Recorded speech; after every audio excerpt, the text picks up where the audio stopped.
One of the most important lessons in my life is that almost everything I was brought up to believe turns out to be untrue.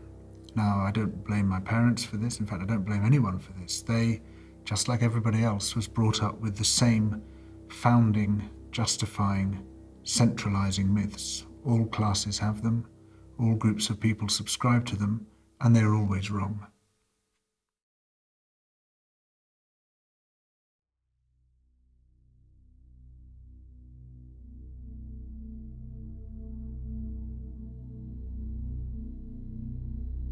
We do not choose to exist. We do not choose what environment we will grow up in. The people we become, the lives that we lead, the beliefs and values we learn to hold, owe much to the lottery of our birth.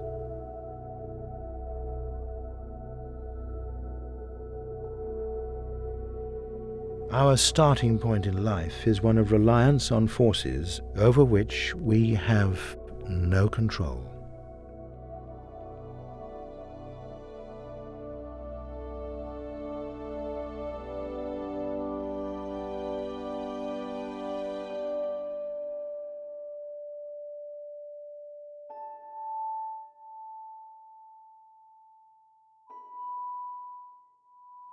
Long before we can shape the world has firmly shaped us. But what we are shaped into is no accident. For though our entry into this world is arbitrary, the world that greets us is not. We've evolved, first of all, to pay attention to our parents and pretty much to believe whatever they tell us the first few years of our lives. We're all born almost fully fledged as citizens, as members of a particular class, citizens of a particular country, believing that that's the only way it can be and the only way it will always be. But of course, the context into which we are born is one which has been highly engineered by particular political and economic forces. The environment we grow up in provides us with its own picture of reality. A set of beliefs and values, prejudices and biases tied to particular symbols and particular labels. While they may link us with some, they can separate us from many more. And so completely do we learn to identify with these symbols and labels, some of us will kill or die for them. I think by our very nature, we're apt to be less skeptical than we ought to be. We tend to accept the background assumptions, the values of the culture that we're born into. People like to believe things that put them or the group they belong to in a good light. Everyone thinks they're on the side of the angels. Realizing that you are apt to think better of yourself and your gender and your religion and nation than you ought to is the first step towards getting an objective assessment of what you and your group are like. One of the things that most effectively blinds us to our own role in the world and to our examining our own beliefs and our own actions is patriotism, or indeed adherence to any pre-established view of the world. But patriotism has a particularly effective role in preventing us from knowing ourselves, because you begin with the assumption that you are the best and most desirable country in the world. That's the central assumption of patriotism. Of course, it can't be true in all cases. It's probably not true in any cases. But it allows you not to see the bad things your country is doing and not to see the impacts that it exerts on other people. Patriotism is always conceived as a virtue, and as a result, it's a particularly powerful force in blinding us to certain realities.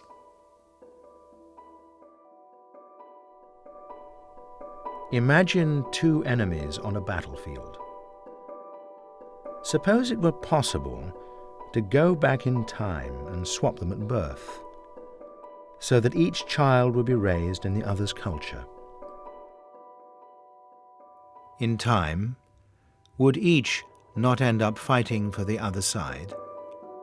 A different flag, a different religion, a different ideology?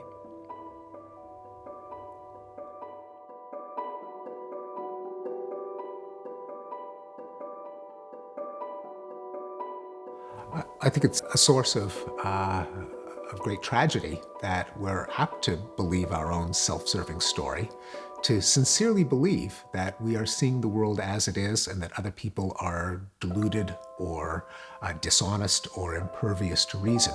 And you can have two people sincerely believing opposing views about themselves and the other side.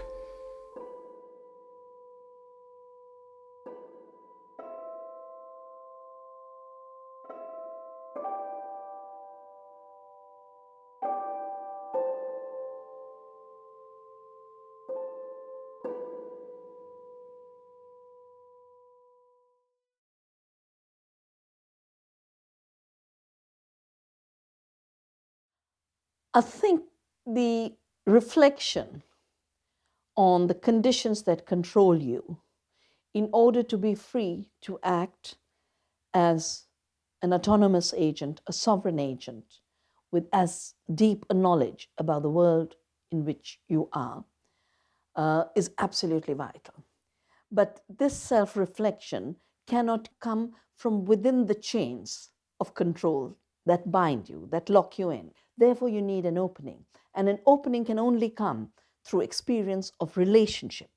It could be relationship with nature, it could be relationship with other cultures, but it is relationship outside the box which locks you in.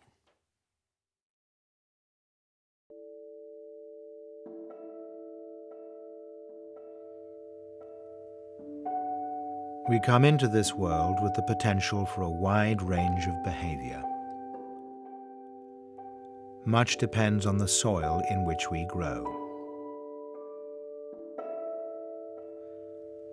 The difference between the towering tree and the decaying seed may be no more than environmental. History suggests that there is neither a belief too bizarre nor an action too appalling for humans to embrace, given the necessary cultural influences. This idea, though simple, has profound implications for our personal and political freedom. In an important sense, we are not born free. In fact, to take our freedom for granted is to extinguish the possibility of attaining it.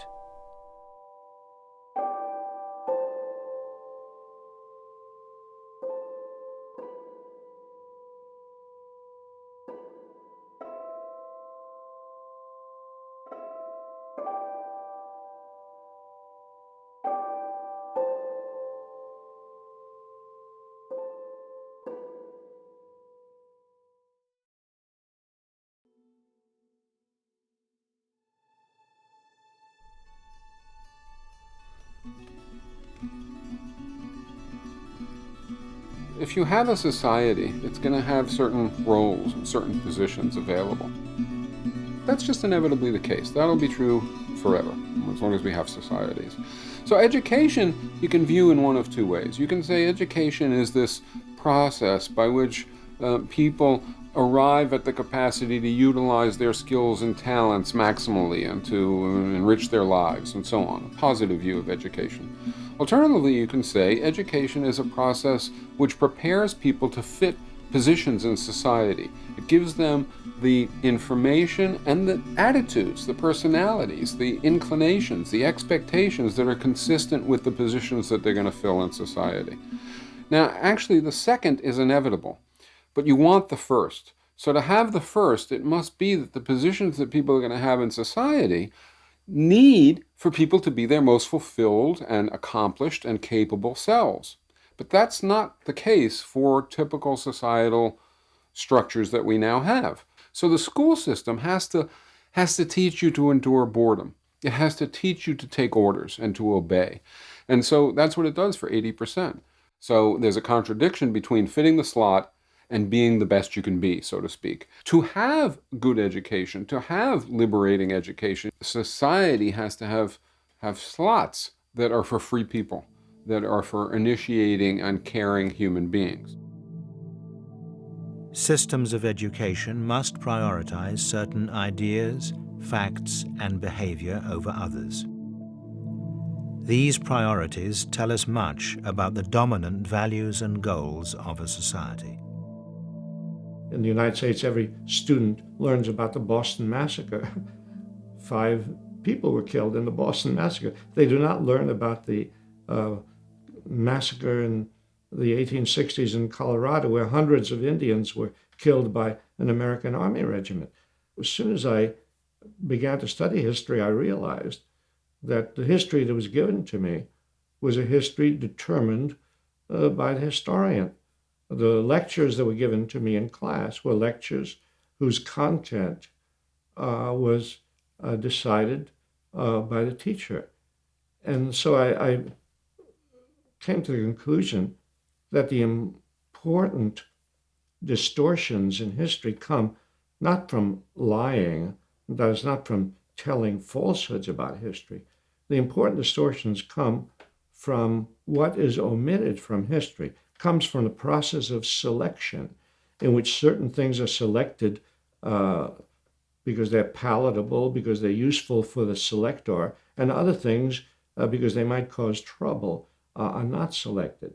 So I decided very soon in my own work in history that I would recognize this fact. I would not disguise whatever history I was doing and make people think that I was giving them objective, neutral history. Inevitably, the history I present would be my point of view. And therefore, I wanted my readers, just as I wanted my students when I was teaching history, I wanted them to know my work was biased against racism, against war, against economic exploitation. This is my point of view. I have decided that this is the important thing to tell you. You should know that this is not objective. This is partial.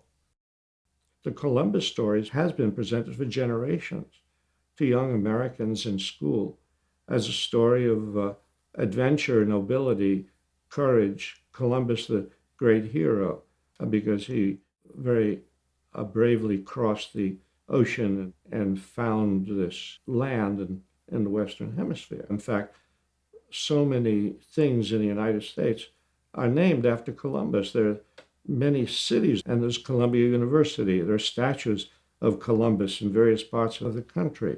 What is not told to young people in school is that Columbus was a predator. His main goal was, well, the main goal of expansionists anywhere, to move into another territory and to seize the riches of that territory. And in the search for gold, he subjected the Indians that he met in the Bahamas to terrible cruelties. He mutilated Indians. He killed them and kidnapped them. These indigenous people actually lived in a very benign society and reacted to the coming of Columbus with generosity, bringing gifts and so on. That side of the Columbus story is not told at all. And there's a reason for that, because if it were told in its truth, then it might make young people question. How many American students are taught that between 1945 and 2005, the United States attempted to overthrow 50 governments around the world, many of them democracies? If you talk about atrocities committed in the colonial period by the British Empire, most people will just stare at you blankly. They have no idea what you're talking about. If you talk about Stalin's atrocities, they're fully apprised of those. But Lord Lytton's in India probably killed as many people as Stalin did by very similar methods, exporting grain in the midst of a famine. Huge quantities of grain, often from places where there was a surplus of production, very successful harvests, and engineered a famine in which tens of millions of people died. But we hear nothing of this. We know nothing of this.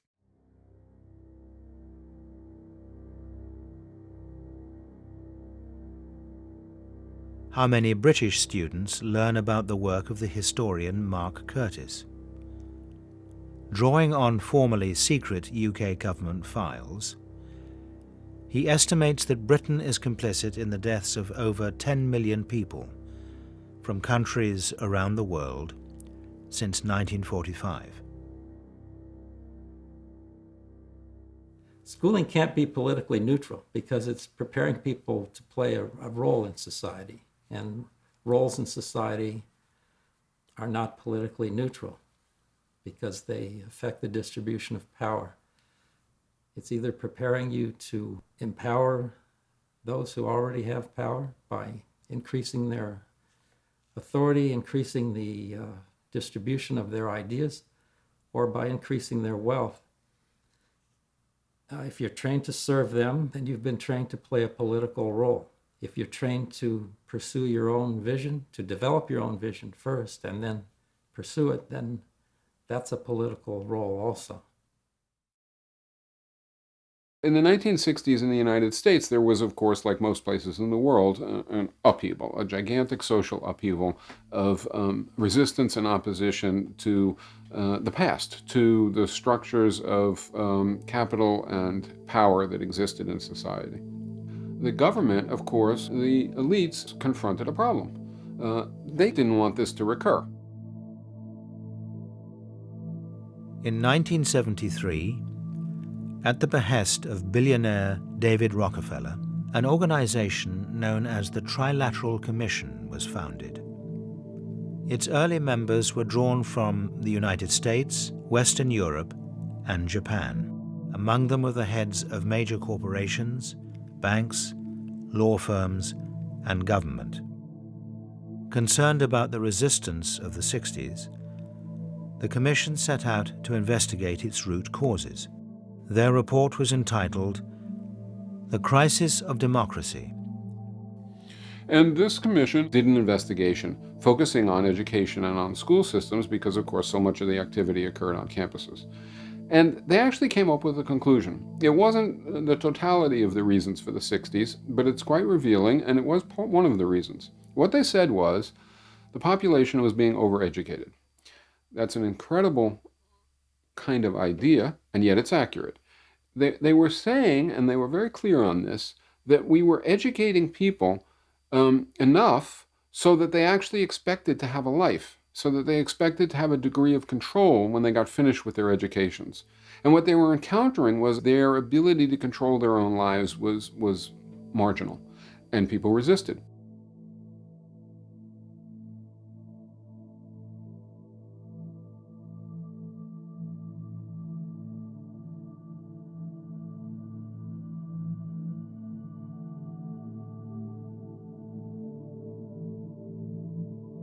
And what they decided was that they had to make a change in the educational system.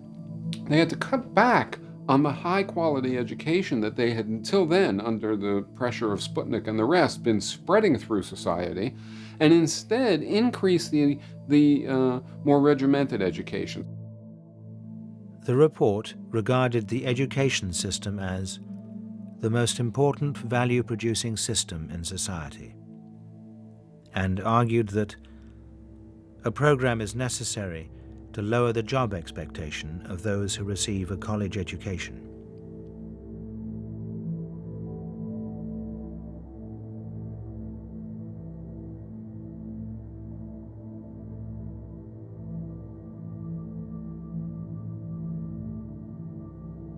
Within 2 years of the report's publication, all of the top positions in the US government, the Office of President, Vice President, Secretary of State, Defence and Treasury were held by members of the Trilateral Commission, and the National Security Advisor was its director.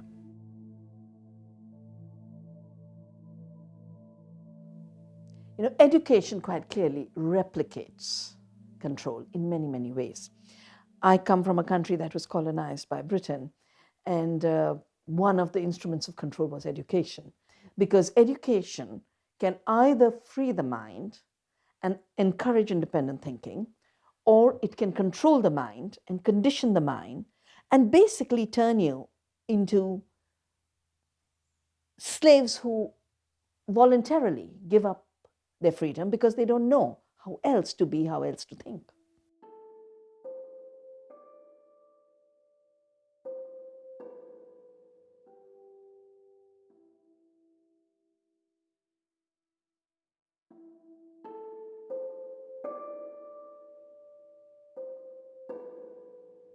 An education that omits what's needed to understand power thereby protects it.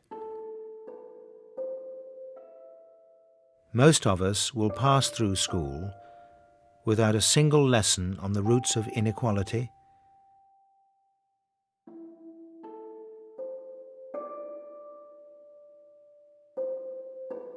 the influence of corporations,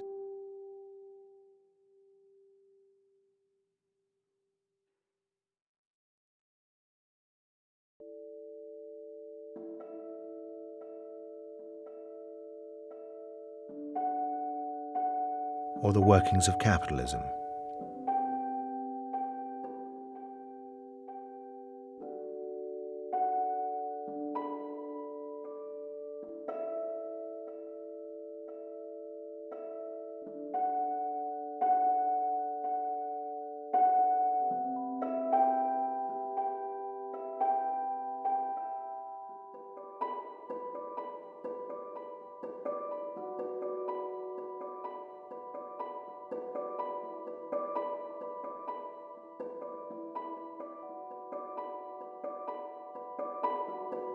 By rewarding certain attitudes, abilities, and behavior, while punishing others, schooling discourages deviation from its prescribed path.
Our world is transformed by the work that we do.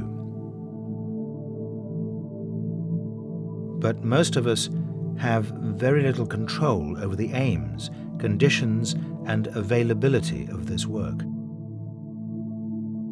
When employed, we use our time and creativity to serve agendas set by others. The decisions that professionals make in their work has much, much more influence on society than the way they vote every 4 years in the voting booth. If you look at people's lives, you'll see that their work really is their most important project. You rarely find a project on which people spend 8 hours a day, 5 days a week, minimum actually. You're selling the best hours of your life. You're selling the biggest project in your life. You're selling your biggest interaction with society. Professionals are deliberately produced to be intellectually and politically subordinate. The distinguishing feature is their willingness and ability to maintain ideological discipline in their work. Yes, they are skilled, but a lot of non-professionals are skilled too. The work of a non-professional can be and is specified in a manual. The manual shows what to do in all the possible situations that come up. Whereas professional work has no manual. Professional work is creative in that sense. A journalist, for example, there's no manual that tells a journalist even what the first word of a story should be. Employers assign the ideology to the professional, and then the professional goes about creative work under the guidance of that assigned ideology. So professionals are doing creative work under a framework that's dictated by their employers. Teachers, for example, get awards for finding new and innovative ways of conveying the curriculum to the students. But the curriculum is dictated by the employers.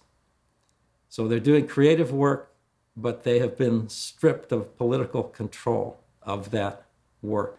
The journalist's angle on a story, the historian's depiction of events, the accountant's bookkeeping decision, the language that the lawyer uses in a contract or in an argument, the minister's sermon, the teacher's lesson, even the speechwriter's joke tilts one way or the other, and the way it tilts is never an accident.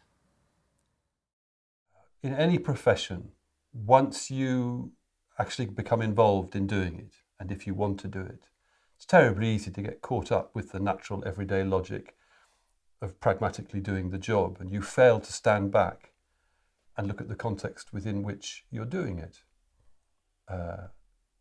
I came up through tabloid newspapers. I was taught to select stories and angle stories and to write stories with a view to selling the paper. I took that for granted. I thought that's what journalism was about. And I think it was years of working without thinking before I stepped back and thought, well, hang on a moment. I'm supposed to be a journalist, not a salesman. And if I make these crucial decisions about what story subject to cover and with what angle and at what length and on what page and with what language, if I make those kind of decisions on commercial grounds, I'm out of step with the kind of journalistic judgments that I should be making. And those journalistic judgments really aren't commercial, they're moral judgments. But I'd been doing the job for years before I really thought that through. In the course of my research for Disciplined Minds, I came across a newsletter from the Lawrence Livermore National Laboratory, which is one of the 2 nuclear weapons design laboratories in the United States. The interviewer asked some young nuclear weapons designers, what is the worst thing about your job? And these young guys paused to think, and they thought, and finally they said things like, the computers, they don't have enough capacity and they're always going down. Things like that, very narrow. To me, this was a great illustration of the subordination of professionals.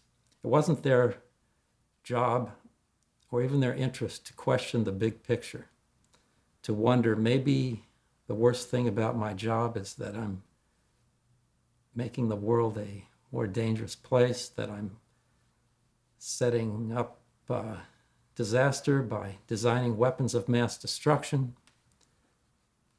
They didn't comment on that at all. In general, questioning the goal of the work is not considered to be a legitimate part of the work assignment. People are not supposed to question the moral work of their employers.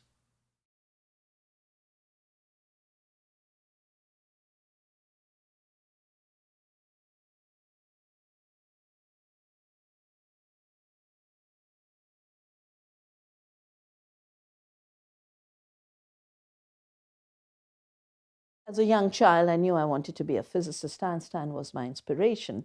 And in those days of the 70s, the highest level of physics was to join the nuclear establishment, which is exactly what I was training for. And I was spending my summers in the Bhabha Atomic Research Center and feeling very smug, feeling very cool about what I was doing. I was the first woman in the fast breeder reactor when it was going critical. And I came home and with excitement was sharing this with my family. And my sister, who was at that time training to be a medical doctor, just asked me a very simple question. And what about the radiations? And started to talk to me about what nuclear radiation does to the human body.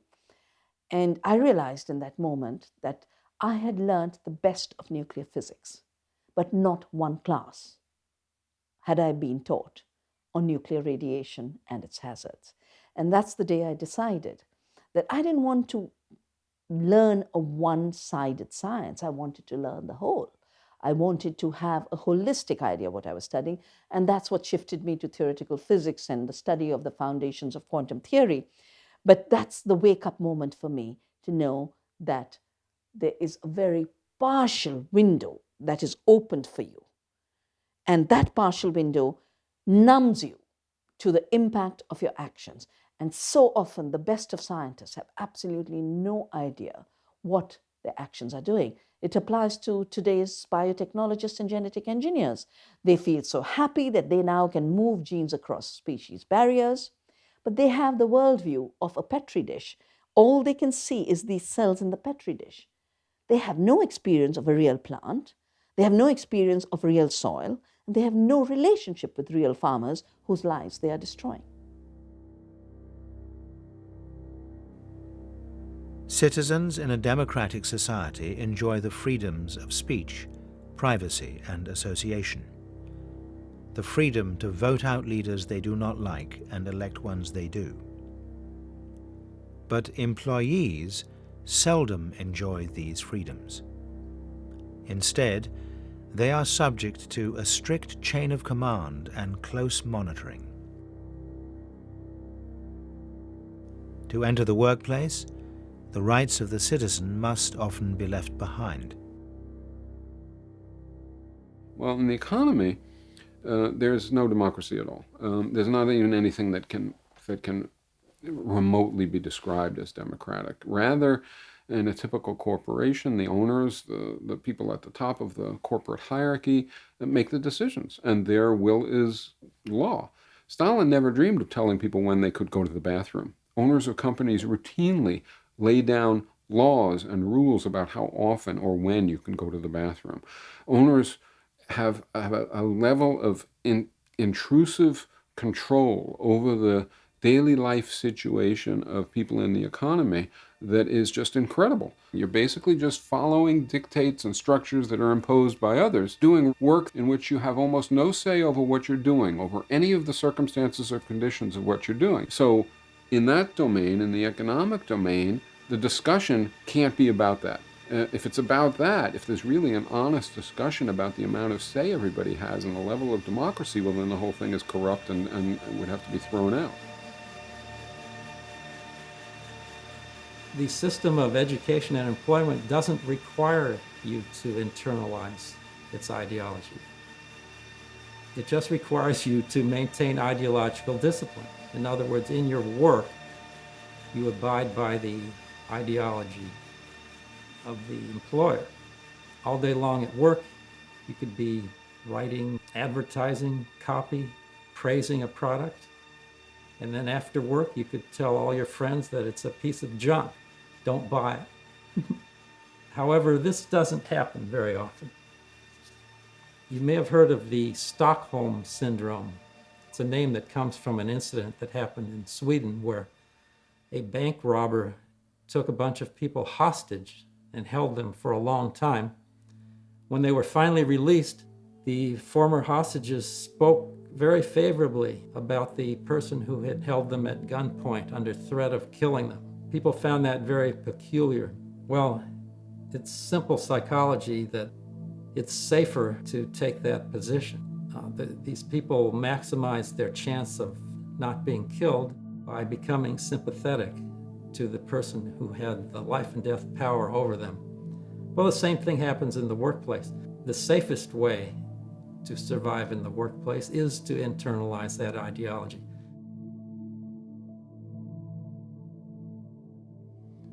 Well, in life, what happens, you realize you have to, if you want to survive, you have to fit in with the structure as it is.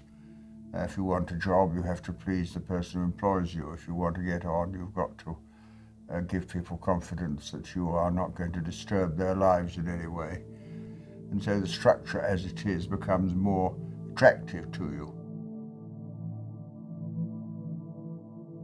Ideological conformity is often seen as politically neutral because it's so common. If somebody is not conforming to the dominant ideology, that dictated by the employer, then people say, well, that person is getting political, as if that person wasn't political all along, serving the employer's ideology.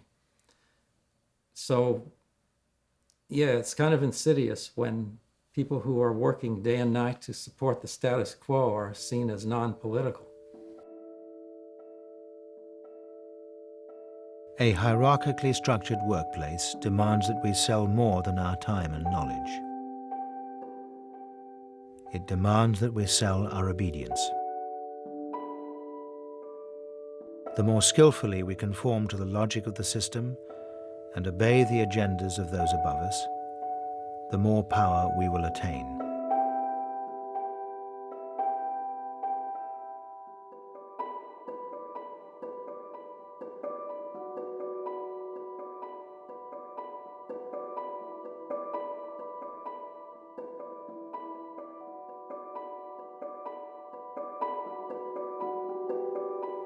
Throughout life, people are trained to obey parents, teachers, and employers, to obey the laws of society's gods and governments.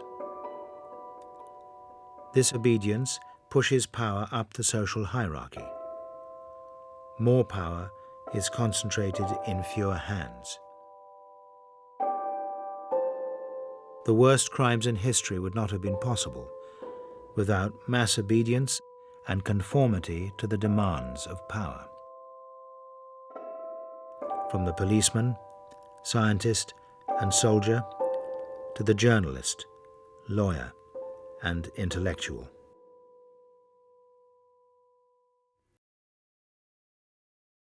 In July 1961, Professor of Social Psychology Stanley Milgram conducted a series of experiments at Yale University to investigate people's responses to a recognized authority.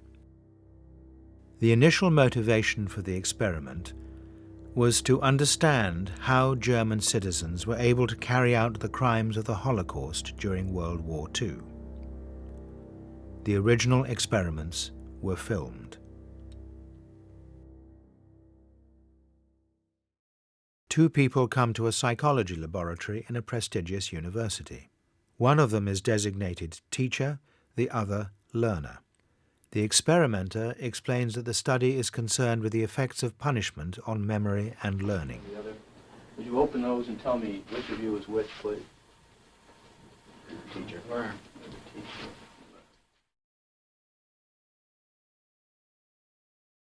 Now your job is to remember which one of these four other words was originally paired with blue. And you indicate your answer by pressing one of these four switches. Now can you reach those all right? Now if you get it correct, fine.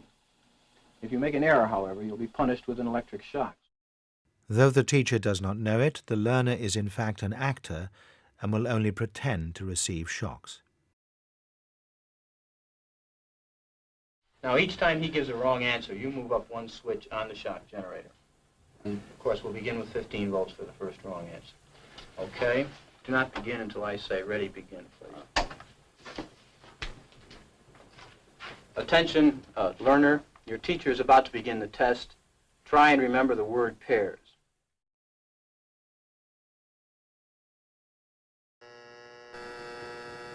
That is incorrect. This one will be 195 volts.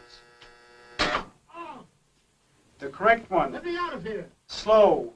Dance. Let me out of here. My heart's bothering me. Let me out of here. You have no right to keep me here. Let me out. Let me out of here. Let me out. Continue, please. Let me out of here. My heart's bothering me. Let Go me on. out. Let me out. Responsible for it. Red.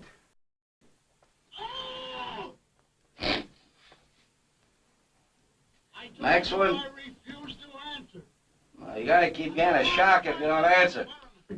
Continue, please. Go right on. I refuse to go on. Let me out. Refuses to go on. The experiment requires you continue, teacher. Please continue. Next word is sad. This will be at 3:30. The correct phrase is rich boy. Necklace, moon, paint. Something's happened to that man in there. You better check in on him, sir. He won't answer you, nothing. Please continue. Go on, please. You accept all the responsibility? The responsibility is mine. Correct. Please go on. Gold. 150 volts. Sad face. Experimenter. That's all. Get me out of here. I told you I had heart trouble. My heart's starting to bother me now. Get me out of here, please. Continue. My heart's starting to Continue, bother me. teacher. I refuse to go on. Let me out. I think we ought to find out what's wrong in there first. The experiment requires that you continue, teacher. Well, the experiment might require that we continue, but I still think we should find out what the condition of the gentleman is. Now, as I said before, although the shocks may be painful, they're not dangerous. Look, I don't know anything about electricity. I don't profess any knowledge, nor will I go any further until I find out if the guy's okay.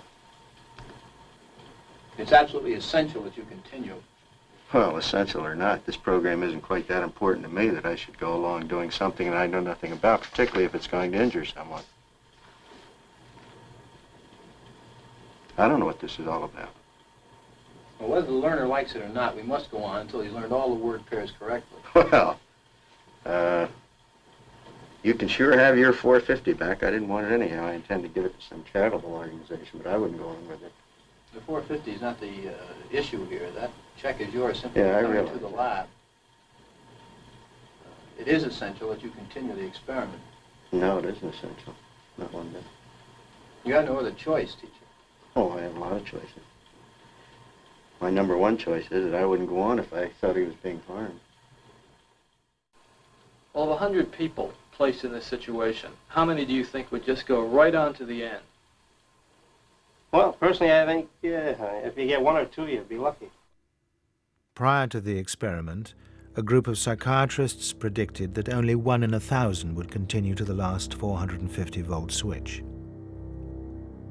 Almost 2/3 of the participants pulled every one of 30 shock switches, continuing until the researcher ended the experiment. Over the years, the experiment has been repeated many times in several countries, all with roughly the same results. Analysis of the data has found that the percentage of participants who are prepared to inflict fatal voltages, irrespective of gender, remains remarkably constant at around 65%.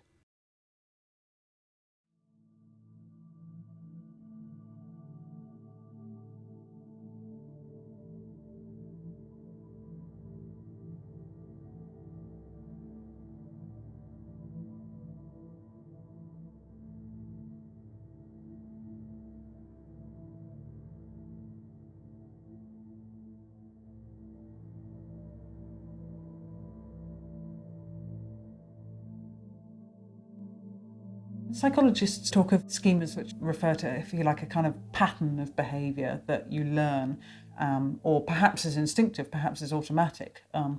But the idea is that you have certain schemas that are triggered automatically that come into play in certain situations. So you can get schemas of varying complexity. But the idea is that we have these roles and we learn them so that as adults, a lot of the time we're just switching from role to role without requiring very much conscious thought or effort. The thing about a schema is everything's kind of mapped out for you. I mean, I think about the brain, and a lot of people I think do, as people think about it as a thinking machine. I think the point of the brain is actually to minimize the amount of thinking that you have to do. Thinking is conscious and consciousness takes effort. So if you think about it instead as a device or a mechanism for minimizing the amount of effort that you have to put into things, and learning rote patterns of behavior is one way of doing that. So you can, instead of thinking, okay, now what do I have to do in this situation? You can think, just do this. You know what you've done it before, you just flip into the pattern, and then that's easy. Effortful thinking, deciding what to do, consciously weighing options, that takes a lot of work, takes a lot of brain work. And so your brain is, if you like, has evolved to minimize the amount of work, minimize the amount of consciousness. So you don't actually have to put that much work into deciding what you're going to do in every situation. You just know that, you know, this person's the boss, and when you're with a boss, you behave in such a way, and when you're with your children, you behave in another way, and you can just switch easily from schema to schema. That's the idea.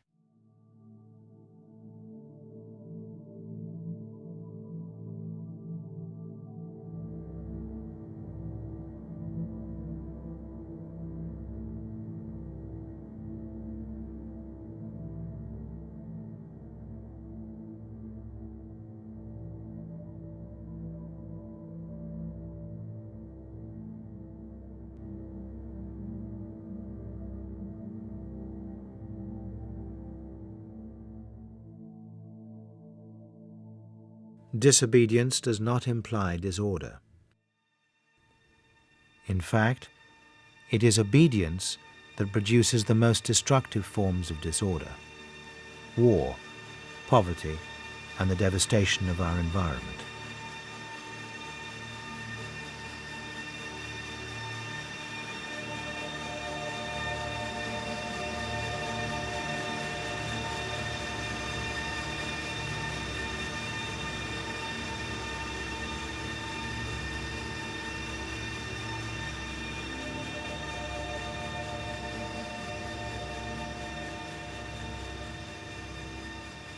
We live in a world which is already moving in certain directions,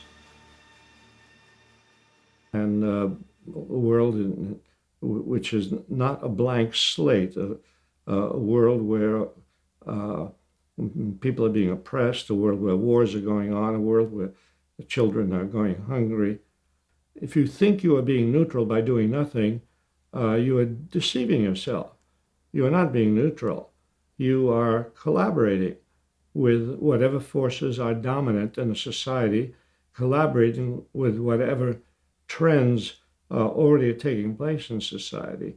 So there's no such thing as neutrality in a world which already is subject to many, many different kinds of forces, and so many of them malevolent. To question and disobey one set of laws or principles is to adhere at the same time to another set.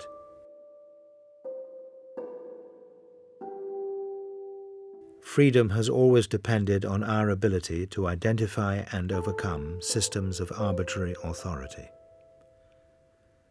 Throughout history, principled disobedience has time and again served to create a more humane society.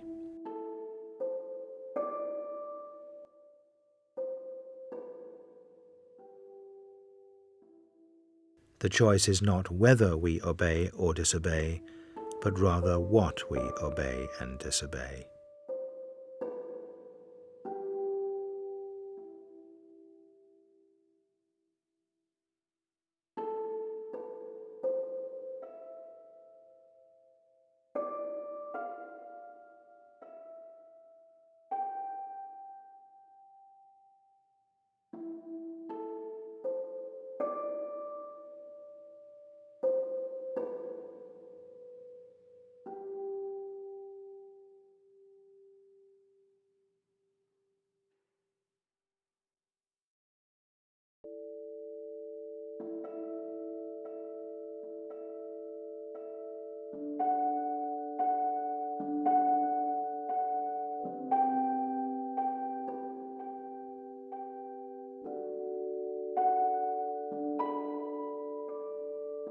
The surface reality of society can often be deceptive.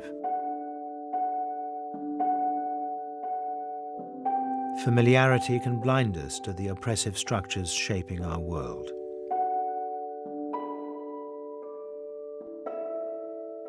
The more we're a product of these structures, the more likely we are to internalize their values and conform to their expectations.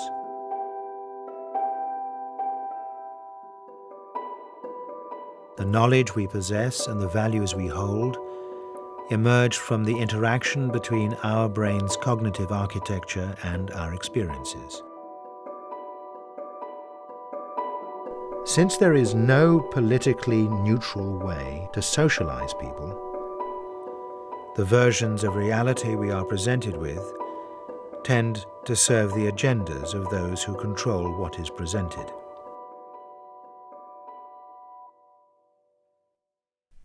Our minds are a battleground of competing forces.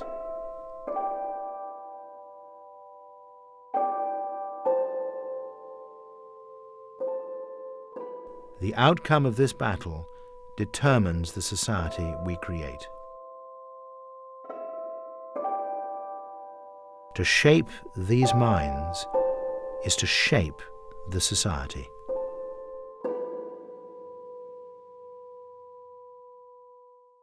It's that unacknowledged control which makes good people do bad things, because they are driven towards certain actions by ideologies that they do not know they possess.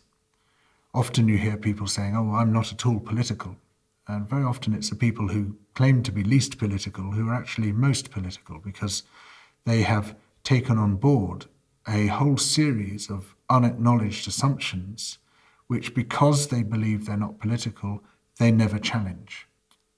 Without self-questioning, self-examination, without rigorously and fiercely testing your own beliefs and your own preconceptions, you can't meaningfully test those of society as a whole. But it's a very painful process. We hate that sort of self-scrutiny.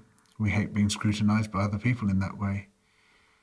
But without it, there's no possibility of progress. Without it, we can't become a juster people. We can't produce a society which is fairer, which has better outcomes for everyone. We can't protect the people who are currently mistreated. We can't protect the environments which are currently being trashed. It begins with self-examination. Just as it's important to study, the history of your society, of your culture, of your nation, I think it's also very useful to study your own history, your own personal history. As an individual, you have had a very limited set of experiences, and the limitation on your experiences may have then set a limitation on your thinking, may have narrowed your thinking.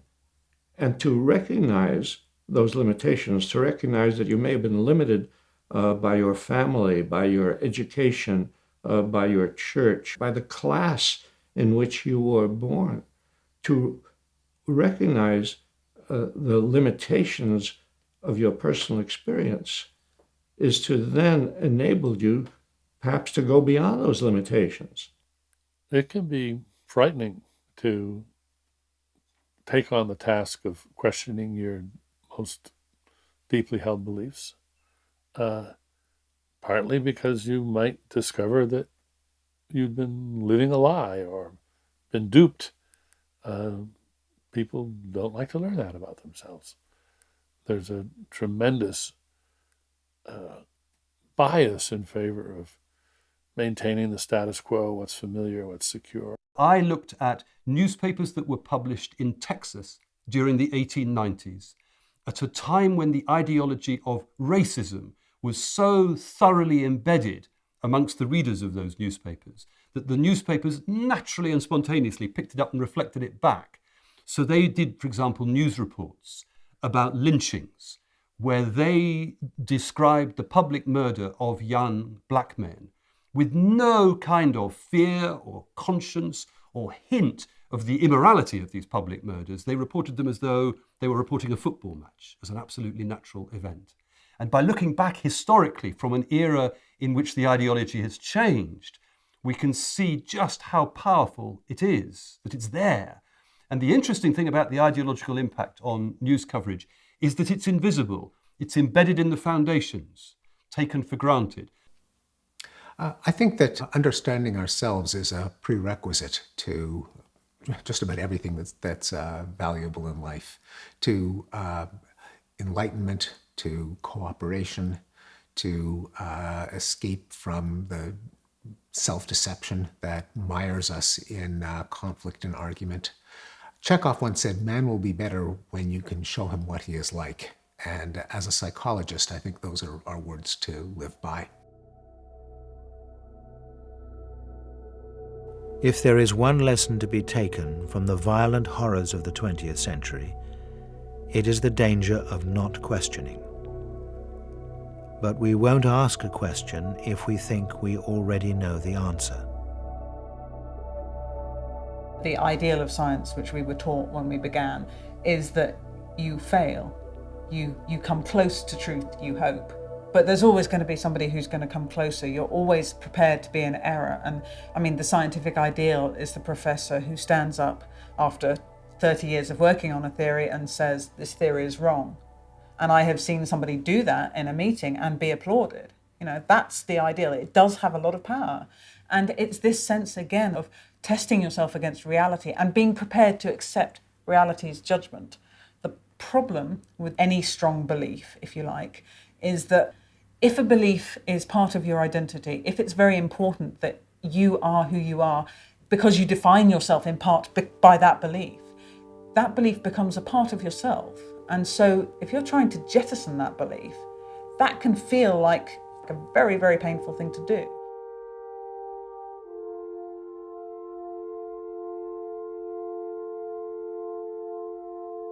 As our critical faculties develop, it can seem far easier to rationalize what we've absorbed by chance than to face the discomfort that comes with questioning. To question is to value the ideal of truth more highly than the loyalties to our nation, religion, race, or ideology. In short, our inherited identity.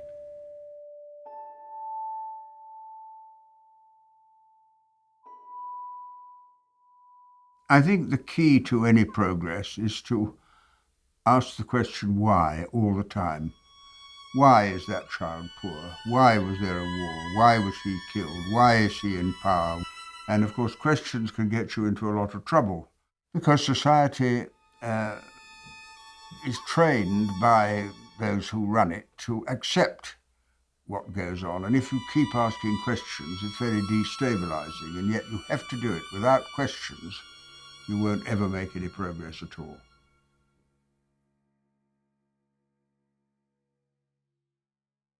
Society establishes set paths for us to follow. Change depends on not only questioning these paths, but creating alternatives.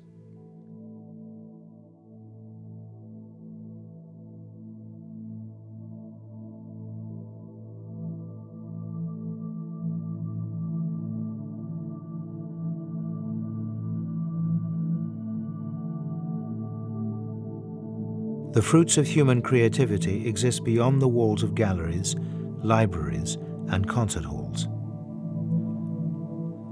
The world is our most important canvas, and our choices our most important brushstrokes. If enough of us choose to use our intelligence and creativity to serve the values of democracy, equality, and sustainability, together we can create something of great and lasting beauty.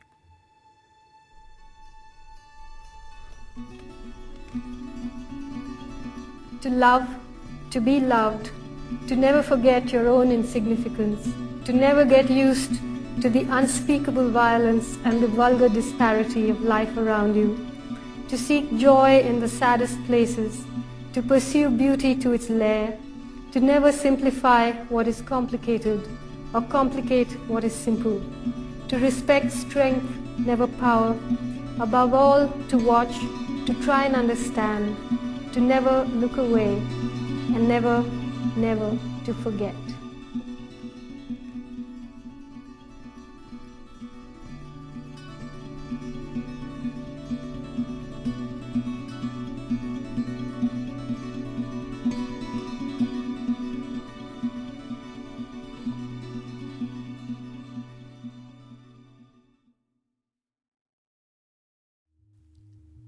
this being a very narrow understanding of activism. But real activism, in my view, is about engaging in transformation in every detail of your life. It includes the building of alternatives, but it also includes the creative transmission of ideas. And that is why real activism must go hand in hand with cultural transformation. I think Gandhi was really an artist. He was an artist because he could bring out a core issue in a very, very simple way. He could walk to the beach of Dandi and pick up the salt when the British wanted us to stop making salt so they could have super royalties out of salt making. Just that act of picking a grain of salt is an artistic act. To be able to speak about freedom in a way that he could charge such a large humanity in India with the sense that they have the power, that too is an artistic act because it connects.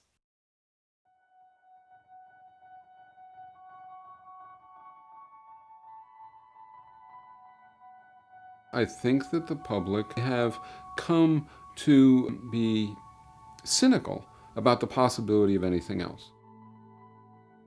It means that they think that the deck is horribly stacked and their capacity to do anything about it is very limited, and that their focus has to be on the domain, the well-being of their family, that they can impact. People with power always try to maintain the cynicism of those who don't have power. That is, maintain the idea that you can't really have any effect, so don't waste your time trying. Max Horkheimer said, well-informed cynicism is only another mode of conformity. I think cynicism is one of the isms that is most damaging to people, and cynicism is prevalent. There's a sense of passivity and defeat in many people's minds and in their emotions. It is not something which is intrinsic in the sense that it comes out of a genetic predisposition. It comes out of the ways in which the social order has succeeded in preying upon their insecurities. You know, I think about the declining living standard we've had in the United States since the 1970s. And at each point along the road, millions of people viewed their declining living standard as a personal problem. They viewed it as, I'm not working hard enough. Maybe I need to work a second job. Maybe more members of my family need to work. Rather than recognizing that there was a systemic problem at stake. One of the first impulses is to try to accommodate oneself to an oppressive situation. And so, for example, you look at what we're facing with the current economic crisis, and you would expect more resistance. But we have to keep in mind that for years, the average person certainly has been accommodating themselves to an increasingly difficult situation. They've been treating it individually. They've been treating it as if it's an individual problem. But the system itself is toxic. Most people know that everything is broken. They know that the society is skewed for the people at the top. They know that it's unjust. So then why don't they rebel? Why isn't it enough to point out how bad things are, to make perfectly clear to people the extent to which millions die unnecessarily each year of poverty and of starvation and of lack of medical equipment and also of bombs falling on their heads, of billions of people denied a degree of dignity and control over their lives and even the most meager resources with which to fulfill their capacities. Why isn't that enough? Well, the reason it isn't enough is because Margaret Thatcher can get up and say there is no alternative. Suppose I said that there was this phenomenon that was so harsh, so deadly, so debilitating that it was the biggest killer on the planet. It killed far more people than war. It killed far more people than poverty. It killed more people than war and poverty combined, war, poverty, and sickness combined. And I said, come join me in a movement against this. And then I said, I was talking about aging, which indeed does kill more people than anything else. And it limits us, and it restricts us, and it diminishes our options, and it diminishes our possibilities, and then it kills us. And if I said, come join me in a movement against it, you'd laugh at me. Everybody would laugh. They'd say, you know, grow up, get a life, face reality. There is no such thing as a movement against aging. That's ridiculous. That's the way most people see capitalism. That's the way most people see the world around us. That's the way they see the injustices. They think it's just a fact of life. It's a part of existence. And so they think you just have to put up with it. This is a function of the educational system, of the positions that we find ourselves in, of the roles and the options that exist in society. We choose among that which is sort of put in front of us, which is made available to us. And if you do that often enough, you begin to forget that you could change the whole system.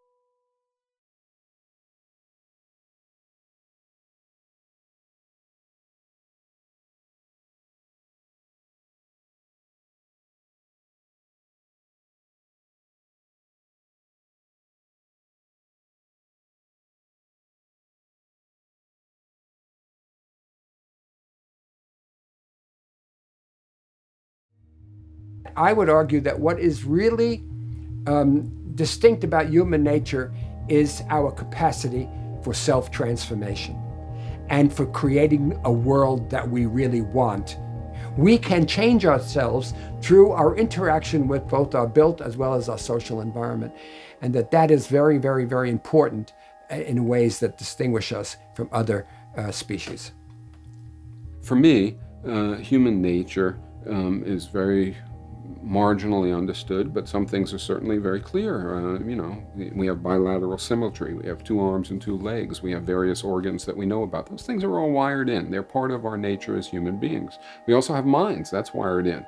You know, our cognitive capacity is wired in. We are capable of solidarity. We are capable of mutual aid. We are capable of expressing our desires and acting upon them. We are capable of acting in a socially desirable fashion. We're also capable of the reverse of all those things. So the question becomes, if you're thinking about a vision for a better society, what do? Do you structure a society in such a way that it promotes and provokes and sustains those qualities and characteristics that we abhor? Or do you create a society that furthers the qualities that we like? If you limit your study of history to the revelations of brutality and war and exploitation, it can be very depressing. And it can be so depressing that it immobilizes you. That's why it is important to study not just the history of the terrible things that have happened, but study the history of how people have struggled against that. How the indigenous people in the United States fought back against the white invader. How black slaves rebelled against their masters. How working people went on strike against the corporations that dominated their lives. And how in many of these cases, these struggles resulted in victory. And what happens when you study that history, you find different kinds of heroes to emulate. You no longer have the heroes that were given to you in school, the founding fathers, George Washington and Thomas Jefferson, or the great industrialists, Henry Ford and Thomas Edison, the military heroes, you know. You learn, for instance, that Mark Twain was not simply an important and gifted novelist, but he was a leader of the anti-imperialist movement in the United States, protesting against the war in the Philippines. You learn about heroic people who then become examples. You learn about Emma Goldman, the anarchist, feminist, outrageous person who jailed so many times, but who insisted on, as she put it, living her own life. Yes, people living their own lives, people who refused to be cowed. Whether they lost or won, they refused to be cowed by whatever society was going to do to them. And those are inspiring stories. To tell that, I think, is an antidote to being depressed by exploitation and conquest and war.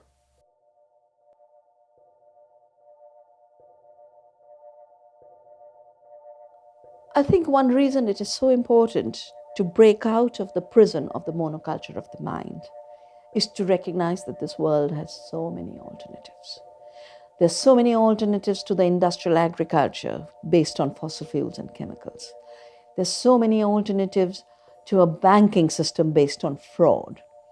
There's so many alternatives to the unrepresentative representative democracy. We live under conditions of deep economic insecurity.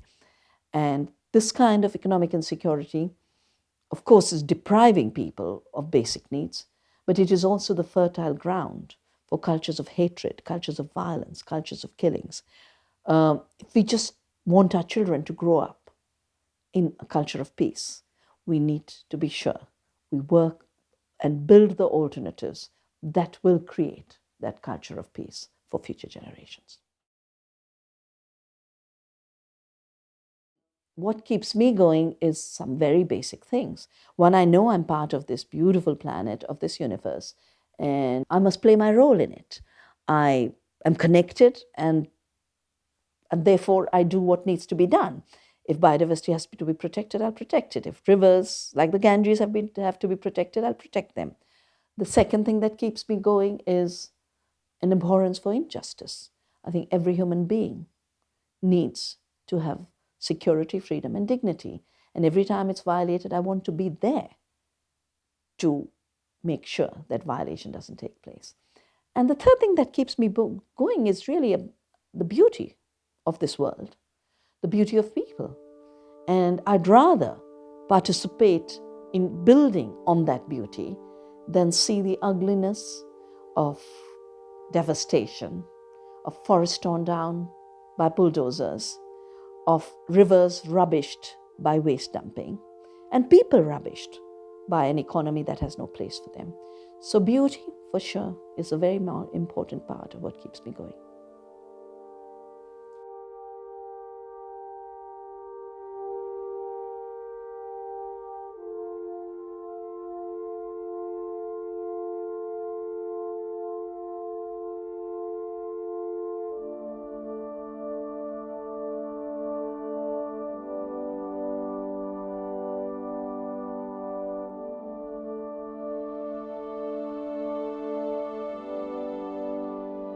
What we create tomorrow depends on what we do today. To create an alternative future, we cannot reproduce the thinking that shaped our past. And yet we will, if we do not challenge the forces that have shaped who we are and what we do. To identify the limitations on our knowledge, freedom, and happiness is to give ourselves the best chance of transcending them.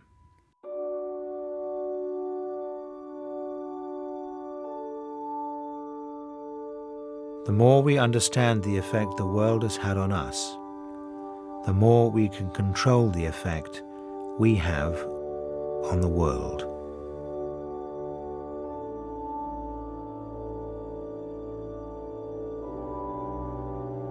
I can't think my generation made much of a success of the world.